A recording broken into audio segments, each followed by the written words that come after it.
punong to, ito yung tinatawag na miracle fruit. Napakaraming bunga.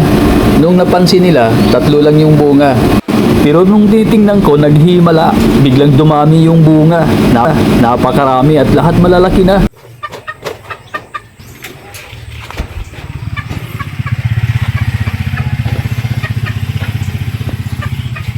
Ngayon, magpipitas tayo ng isa at pipiliin natin itong pinakamalaki.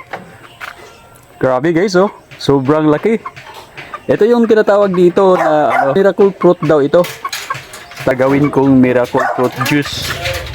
So okay guys, abangan nyo lang. Titingnan natin kung ano laman ito.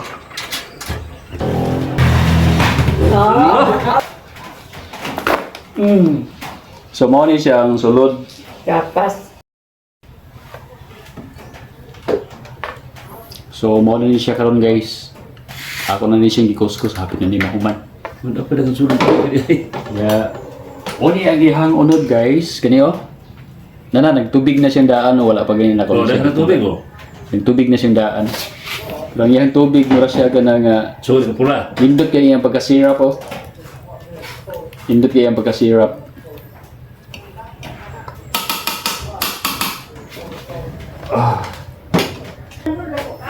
So, Then, tanaw lang gid mo ani guys. Ug giunsa ako ni pagtrabaho, ako siyang himoong juice.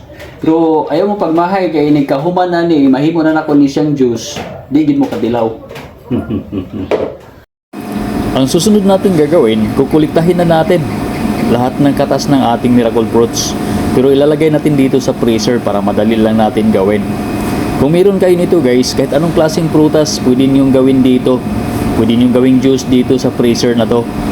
So maganda to gamitin guys. So ito, nagkukulikta na tayo ng katas ng ating miracle fruits. Ito naman ang pinakahuling katas ng ating miracle fruits. Napakaganda ng juice. Ang kulay niya para siyang white wine.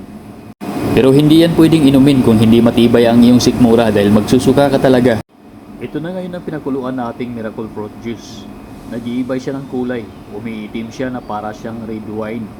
So pakuluan lang natin ng mga 15 minutes. Pwede na. Pero wag takpan para magsilabasan, magsialisan yung amoy. At pagkatapos nito, palamigin at saka i-filter para yung mga sediment hindi mo mapasamang inumin. At hanggang dito na magtatapos ang ating paggawa ng miracle fruit juice.